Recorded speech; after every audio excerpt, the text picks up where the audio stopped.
Oh, glória a Deus. Vamos abrir nossas Bíblias. Hoje estamos no 9º nível que Deus tem nos levado essa igreja na arte da batalha espiritual, porque estamos vivendo tempos sombrios, onde aquilo que é errado se torna certo, aquilo que é pecado se torna o que é viável. A gente está vendo uma inversão de valores. Aquilo que a gente tinha como fundamento de uma vida honesta, de uma vida bem regrada, educada, sincera, estão sendo removidos no meio da sociedade. E a cada dia aqueles que querem ter os valores cristãos como fundamento da sua vida pessoal está sendo mais afrontado. Satanás, ele tem conseguido oprimir a sociedade, não a sociedade, mas os cristãos dentro da sociedade, de tal forma de que a partir de um tempo, ou já está chegando, que dizer que é cristão, que tem uma fé evangélica, é passar vergonha, é ser chamado de careta, de ultrapassado, de Maria vai com as outras, de pessoas sem cultura, sem estudo. Crer num Deus que criou todas as coisas na sua palavra é algo para os cientistas, médicos e filósofos, algo muito irrelevante. Como é que pode? Tudo a ciência explica. E eu vejo a cada dia a ciência sendo apanhada na sua própria sabedoria. Deus, ele confunde os homens. Eu estava vendo também uma reportagem que depois que lançaram o telescópio James Webb, os astrônomos que tinham calculado o Big Bang para 13,9 bilhões de anos, estão admirados porque encontraram galáxias tão antigas quanto o início do Big Bang. Então o Big Bang não tem 13,9 bilhões de anos, porque se tem galáxias com quase essa idade tão completa, com estrelas e planetas, não pode. E eles estão confusos. Aquilo que eles achavam que iria ser irremovível, está sendo removível. Deus está confundindo a ciência. Deus está apanhando o sábio na sua sabedoria. O malicioso está sendo apanhado na sua própria malícia. Está tendo um confronto, porque o dia da vinda de Jesus está muito perto. E é necessário nós estarmos preparados, capacitados, revestidos, bem armados das armas espirituais. E eu quero que você abra a sua Bíblia em Efésios capítulo 6.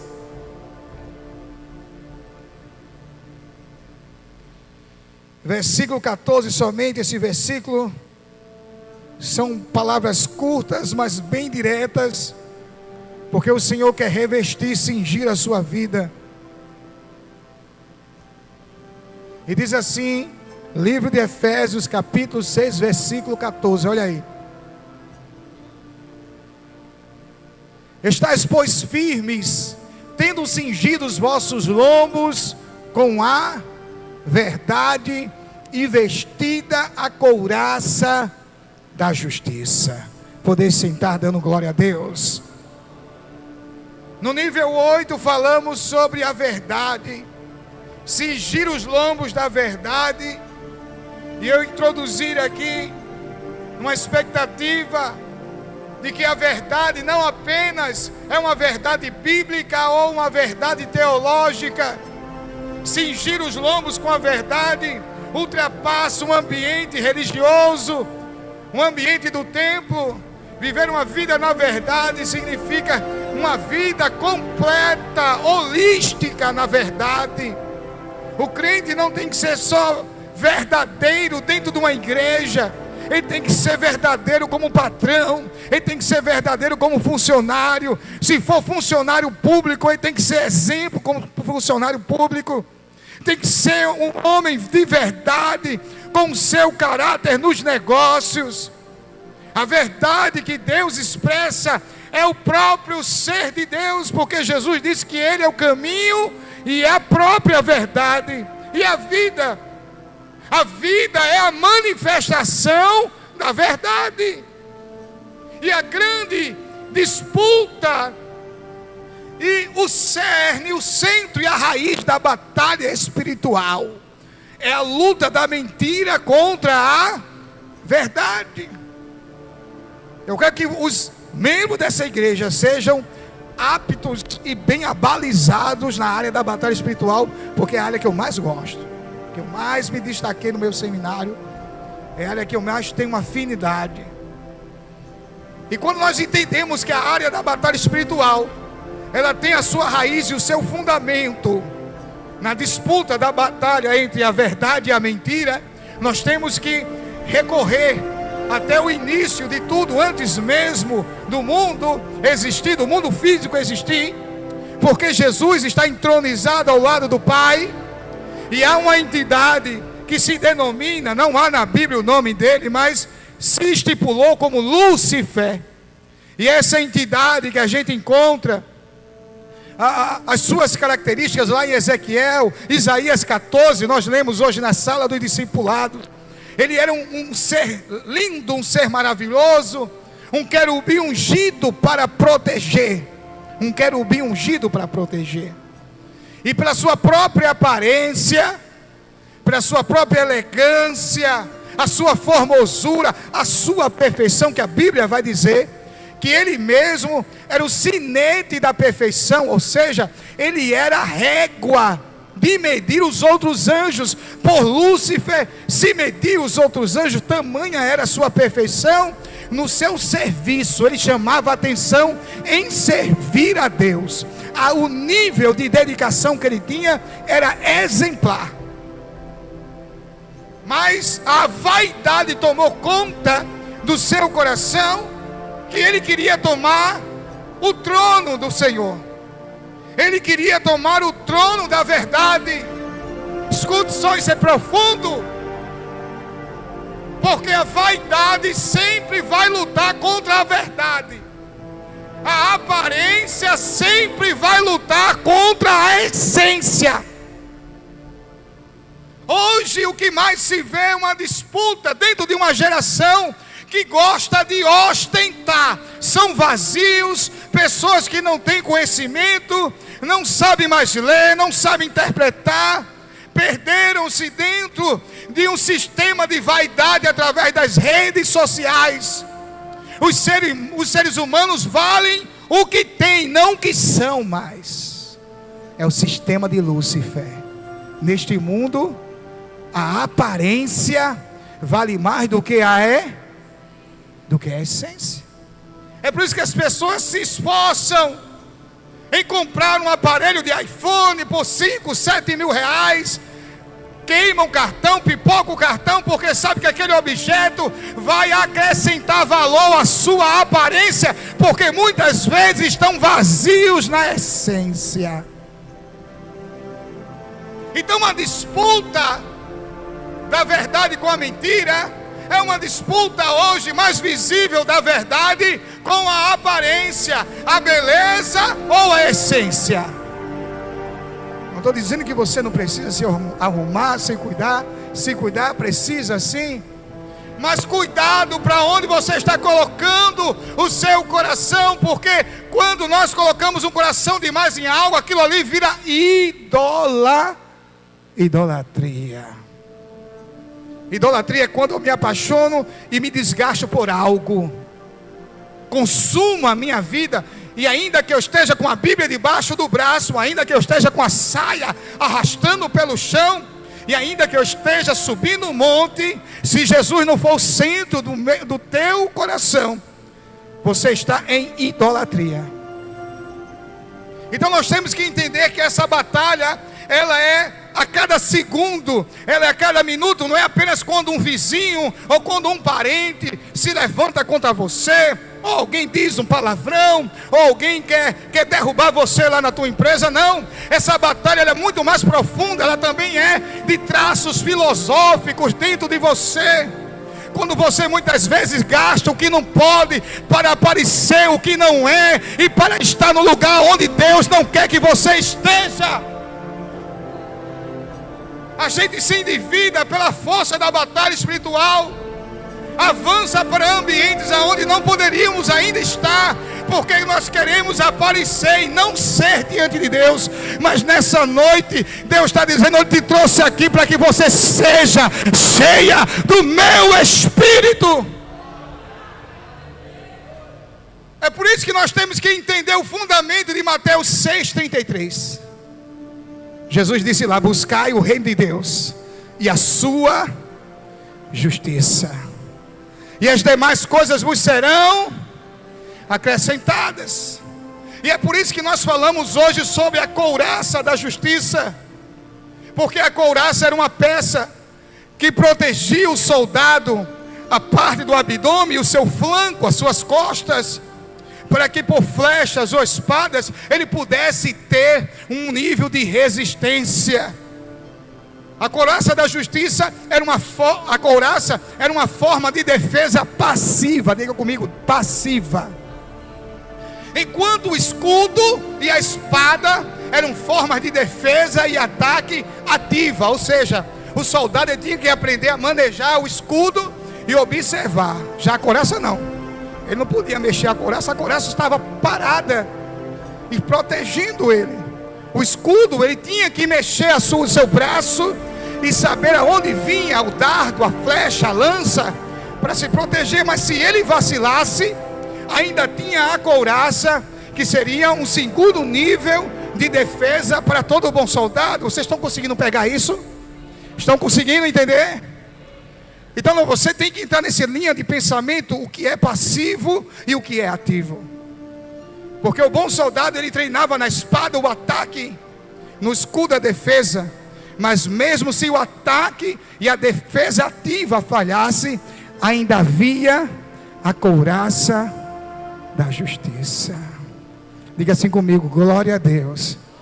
Ainda que eu vacile, ainda tem a couraça da justiça para me proteger.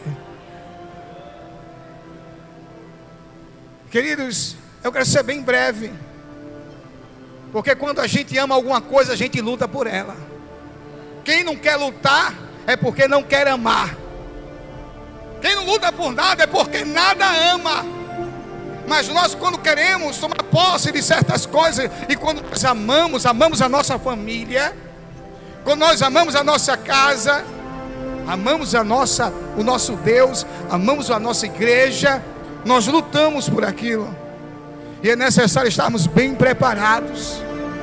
E quando eu digo bem preparados, significa, querido, estar dispostos a receber aquilo que o Senhor tem para nos dar de uma maneira integral. Olha para o irmão e diga assim: é apenas o começo. Deus tem um nível maior de poder para derramar na tua vida. Tem um nível maior de conhecimento e poder para derramar na tua vida. Pastor, então o que é a couraça da justiça? Além de eu dizer que é uma forma passiva de defesa, eu tenho que dizer e revelar para você que a couraça da justiça nada mais é que o amor do Pai que Ele tem por você. Deus lhe ama de uma maneira incondicional. Ainda que você seja habilidoso ou não habilidoso, ainda que você conheça a palavra ou não conheça a palavra de uma maneira completa, ainda que você tenha muito nível de oração, ou que o seu nível de oração seja quase zero, Deus te ama de uma maneira incondicional. O amor dele é a sua maior proteção. O amor do Pai. As fibras da couraça da justiça estão trançadas em João 3,16. Deus amou o mundo de tal maneira que deu seu Filho unigênito, para aquele que nele crê não pereça, mas tenha a vida eterna. Bata no peito e diga assim: não é questão de sucesso, não é uma questão de qualificação, mas é a questão do amor do Pai sobre a minha vida. É o amor do Pai sobre a minha vida. Pega na mão do irmão e diga assim: não importa o teu nível, Deus te ama de todo jeito e não abre mão de você. Ele te ama de todo jeito e não abre mão de você. É uma questão de amor do Pai. Você é a menina dos olhos de Deus. Você é o xodó do Senhor. Ainda que você vacile na defesa ativa, ainda que você tenha jogado o escudo no chão, ainda que você tenha perdido a espada na batalha, pastor, eu estou desestruturado, depressivo, eu não consigo mais orar, eu não sinto mais a presença de Deus. Mas deixa eu te dizer uma coisa: se você olhar bem pertinho, a couraça da justiça ainda está aí, o amor de Deus está revestindo você. Não é o quanto você ora, não é o quanto você lê a Bíblia, não é pelo quanto você sobe o monte, não é o quanto você acorda de madrugada, é o quanto Deus já resolveu na eternidade amar você. Ele lhe ama.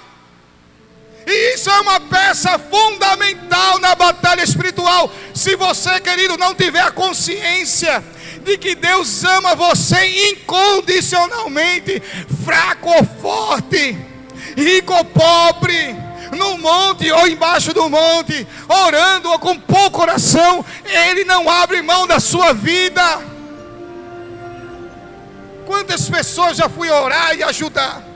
Pessoas que estavam na depressão, chegando quase ao nível da possessão, dizendo: pastor, Deus não me ama, Deus não me ouve, Deus esqueceu de mim, Deus me abandonou.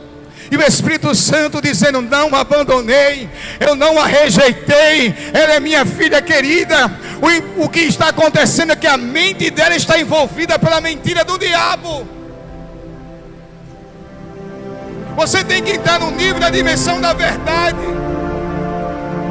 Não é o que você pode sentir, não o quanto você sente de Deus, mas o quanto Deus fala ao seu respeito. Você é o que Deus já disse o que você é na eternidade. Olha para o irmão e diga assim: não é pelo sentir, é pelo que a palavra diz ao teu respeito. É pelo que a palavra diz ao teu respeito. Não é o que você se arrepia, não é o quanto você sente num culto que vai dizer o nível do amor do Pai por você. Não é porque você é novo convertido ou você é um velho convertido. O Pai te ama como se fosse uma criança e Ele te carrega nos braços. Ele te ama e não abre mão de você. Não é pelas suas falhas, não é pelos seus pecados ou pelos seus sucessos, não é por suas qualidades. Você tem que entender isso. Deus resolveu te amar. Olha para o irmão e diga assim: você pode não acreditar, mas Jesus te ama. Jesus te ama intensamente. Você faz parte da mente de Deus 24 horas. Se Jesus não dorme nem dormita, é porque Ele pensa em você 24 horas. Eu não posso perder Fabíola, eu não posso perder Lidiane, eu não posso perder Caroline, eu não posso perder Cláudio, eu não posso. Ele é o amor da minha vida. Foi por Ele que eu gritei: Efatá, está consumado na cruz. É o amor do Pai. Essa é a couraça. E não há como ajustar depois que ela está no nosso corpo, querido. O amor do Pai se apega a nós, porque Ele protege aquilo que está mais, Ele protege aquilo que há de mais valor, ou de mais valorizado dentro do homem. Pergunta: o que é, pastor? E eu te digo: o coração. Abre em Provérbios capítulo 4, versículo 23. Esse é um dos versículos fundamentais para a batalha espiritual. Se eu não me engano é 4:23. Ele diz assim: olha, sobretudo o que se deve guardar, guarda o teu, porque dele procedem as saídas da vida. Quando ele fala coração, não está falando do músculo cardíaco, não. Ele está falando do centro das nossas emoções. aquilo que domina tuas emoções vai dominar você por completo. É por isso que o Espírito Santo usou o sábio Salomão para dizer: guarda tuas emoções, guarda aquilo que faz você perder a tua cabeça, se guarde daquilo que faz você querer virar a mão na cara dos outros, dizer palavrão, se guarde. E o que é que pode nos guardar? Eu disse agora, a couraça da justiça. E o que é a couraça da justiça? É o amor do Pai sobre a minha vida. Você tem que ter esse entendimento. Segundo, a couraça da justiça não só é o amor do Pai, e não tem a ver com a nossa justiça, mas tem a ver com a justiça de Deus através do seu Filho. Diga comigo, não é a minha justiça, mas é a justiça de Jesus sobre mim. Aleluia. 2 Coríntios capítulo 5, se eu não me engano, versículo 21. Paulo, cheio do Espírito Santo, ele vai ter uma revelação tão profunda para nós. Dá para colocar aí para nós? 2 Coríntios capítulo 5, 21 diz assim: aquele que não conheceu o pecado, o fez pecado por nós, para que nele fôssemos a justiça de Deus. Diz que o irmão Agostinho, o Santo Agostinho, na Idade Média, teve uma visita do próprio diabo.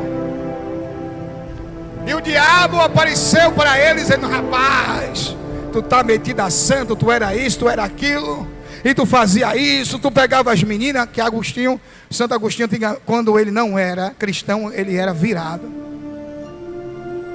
E o diabo começou a dizer: tu bebia, tu se prostituía, tu fazia. E Agostinho olhou para ele e disse: fala mais, pode colocar tudo aí. E o diabo tome falar dele, acusar. Mas ele olhou assim: mas saiba, Satanás, que o sangue de Jesus cobre todos os meus pecados, e o castigo que me trouxe a paz recaiu sobre o meu Senhor. Você não tem mais do que me acusar. Pare com essa noia de ficar olhando para o passado e se lamentando. Deus tem coisas novas para a sua vida. Revista-se da couraça do amor do Pai sobre você. Deus lhe ama. E a Bíblia está cheia de pessoas que para o mundo não teriam valor, seriam últimos da fila. Por que não poder falar do grande Sansão? Ontem eu estive pregando lá em Piedade e trouxe uma passagem do qual lá em Juízes capítulo 16, versículo 22, a Bíblia vai dizer que depois que Sansão aprontou do que aprontou, fez as besteiras dele, foi preso, arrancado os olhos. Mas se eu não me engano, versículo 22 de Juízes 16 vai dizer: e o cabelo de Sansão começou a crescer como era antes. Os cabelos de Sansão começaram a crescer. Sansão errou, sim ou não? Quebrou a aliança com Deus, entregou o segredo do seu coração, contou a Dalila que a sua força consistia nas suas tranças, ainda que não era a força dele nas tranças, mas era a obediência dele a Deus, em não quebrar os pactos com o Senhor. Mas quando ele abre o coração da Dalila, maliciosamente, nós temos que despertar que sempre tem gente com palavras bonitas, palavras apreciáveis, gente que está pronta a nos dar o colo, mas na outra mão se encontra um punhal. Vigie com quem muitas vezes chega alisando o teu ombro, com cara de bonitinha, dizendo: não pode colocar o teu rosto no meu ombro, chorar. Abre o seu coração, vigia, porque pode ter um espírito de Dalila por trás disso. Mas mesmo quando a gente não vigia, mesmo quando a gente cai na lama, o Pai que nos ama sempre está pronto a nos reerguer novamente. E Juízes diz que o cabelo de Sansão começou a crescer como era antes. Ninguém dava mais nada por Sansão, era um palhaço nas mãos dos filisteus. Mas Deus começou a restituir, porque Deus amou Sansão até o fim. Olha para o irmão e diga assim: irmão, ainda que você caia, se você crer, Deus vai te levantar novamente. Deus te levantará novamente. A Bíblia vai dizer que poucas semanas antes de Jesus ser entregue, a Bíblia vai dizer que Jesus amou seus discípulos até o fim. E ele vai dizer que no meio dos discípulos, quando ele diz discípulos, estava Judas, sim ou não? Judas estava no meio dos discípulos, mas Jesus pegou uma bacia e uma toalha.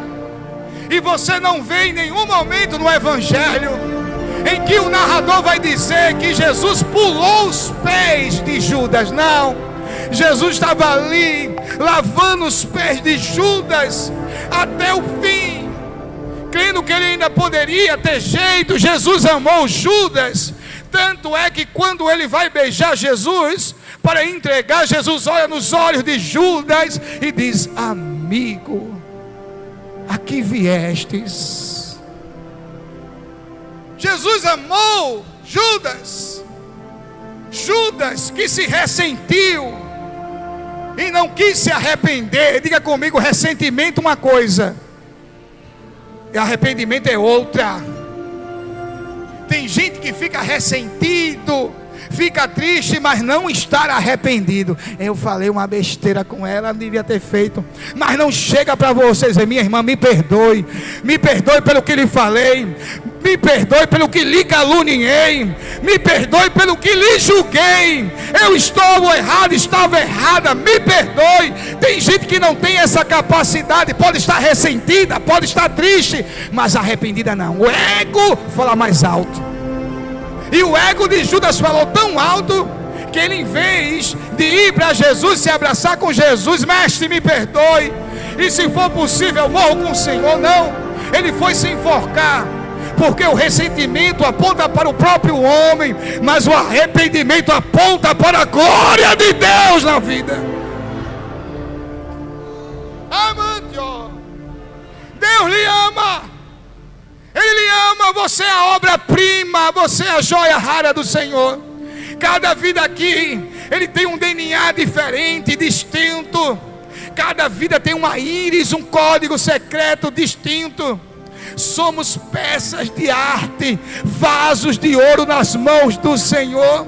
E é esse amor que é a nossa couraça. É esse amor que nos blinda, querido. Esse amor, aleluia, que mesmo quando estamos fracos, nos faz nos levantar novamente. Se você abrir sua Bíblia aí em 2 Coríntios capítulo 12, versículo 10, a Bíblia diz que Paulo está sendo afligido por um grande mal. Paulo está sendo afligido por uma grande moléstia. E a Bíblia vai dizer que 3 vezes ele orou ao Senhor para que Deus arrancasse, curasse, tirasse dele esse mal. E o que é que Jesus responde para ele? Ele diz assim: por isso sinto prazer nas fraquezas. Pega o 9 aí, o 9 por favor. E disse-me: a minha graça te basta, porque o meu poder se aperfeiçoa na sua. Olha para o irmão e diga assim: é fraqueza, não é pecado, irmão. É fraqueza. Tem gente que confunde fraqueza com pecado. Tem gente que confunde as tentações com o ato de cair. Cuidado. Tentar ou ser tentado é uma coisa, cair de cara é outra. Mas mesmo que você caia, o meu Deus, pela justiça do seu Filho, lhe põe de pé. Ele põe de pé. Ele disse: de boa vontade, pois me gloriarei nas minhas fraquezas, para que em mim habite o poder de Cristo. Versículo 10, ele diz o seguinte: por isso sinto prazer nas minhas fraquezas, nas injúrias, nas necessidades, nas angústias, por amor de Cristo, porque quando eu estou fraco, aí é que eu sou forte. Eu não sei se você já experimentou momentos de tamanha fraqueza espiritual, e você ser visitada por Deus num sonho, ou através de alguém que orou por você, e Deus te encheu de tanta graça, de tanto poder. Ou não sei se você já foi trabalhar ou ministrar para o Senhor numa dança, numa palavra, e você dizia: Deus, eu não estou com condições, eu estou fraco hoje eu estou me sentindo gelado. E foi nesse dia que o poder de Deus te tomou na dança, te tomou no louvor, te tomou na palavra de Deus, te tomou na revelação, porque não é sobre você, é sobre Ele. Não é tua qualificação, é a graça dEle. Não é tua capacidade, é o poder dEle. Olha para o irmão e diz assim: o evangelho não tem nada a ver sobre você, tudo é dele e sobre ele. Aleluia!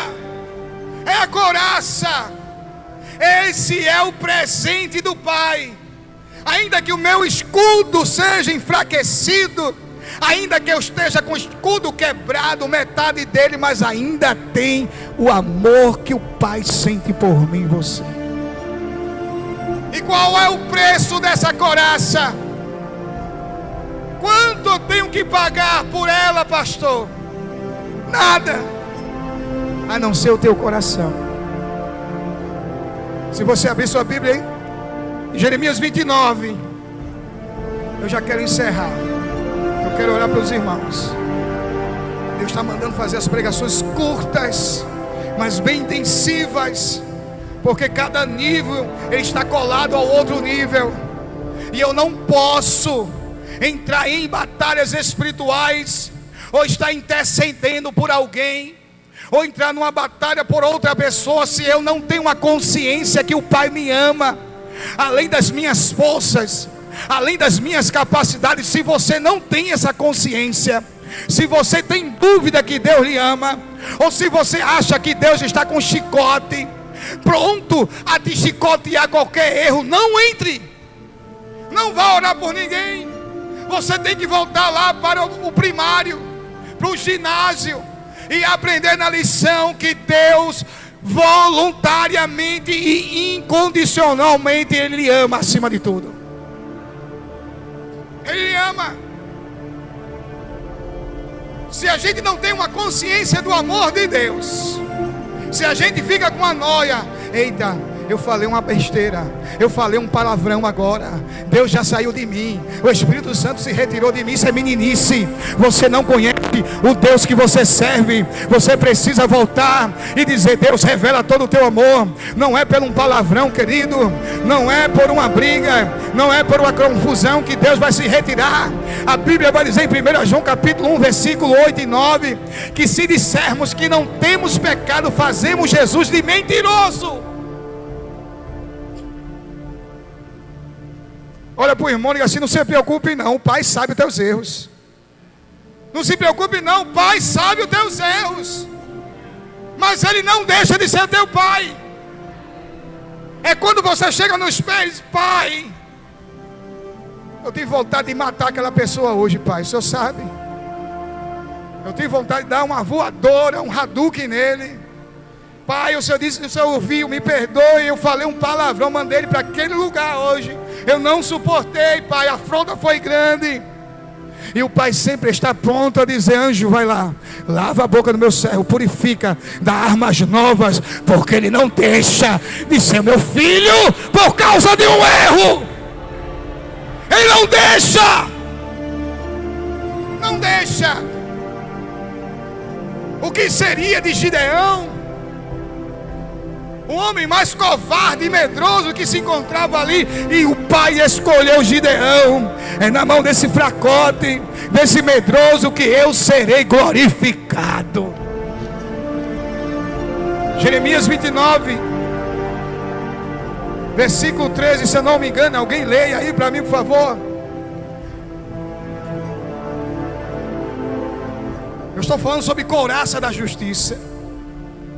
Enquanto o cinto da verdade eu tenho que afivelar em mim, a couraça da justiça é o Pai que coloca, porque Ele lhe ama. E diz assim: buscar-me-eis e me achareis, quando me buscardes de todo o vosso coração. Então, o preço da couraça da justiça é o nosso coração. Deus não quer Deus não quer nada, Deus não quer prata nem ouro. Deus, Ele quer o teu coração. Só isso.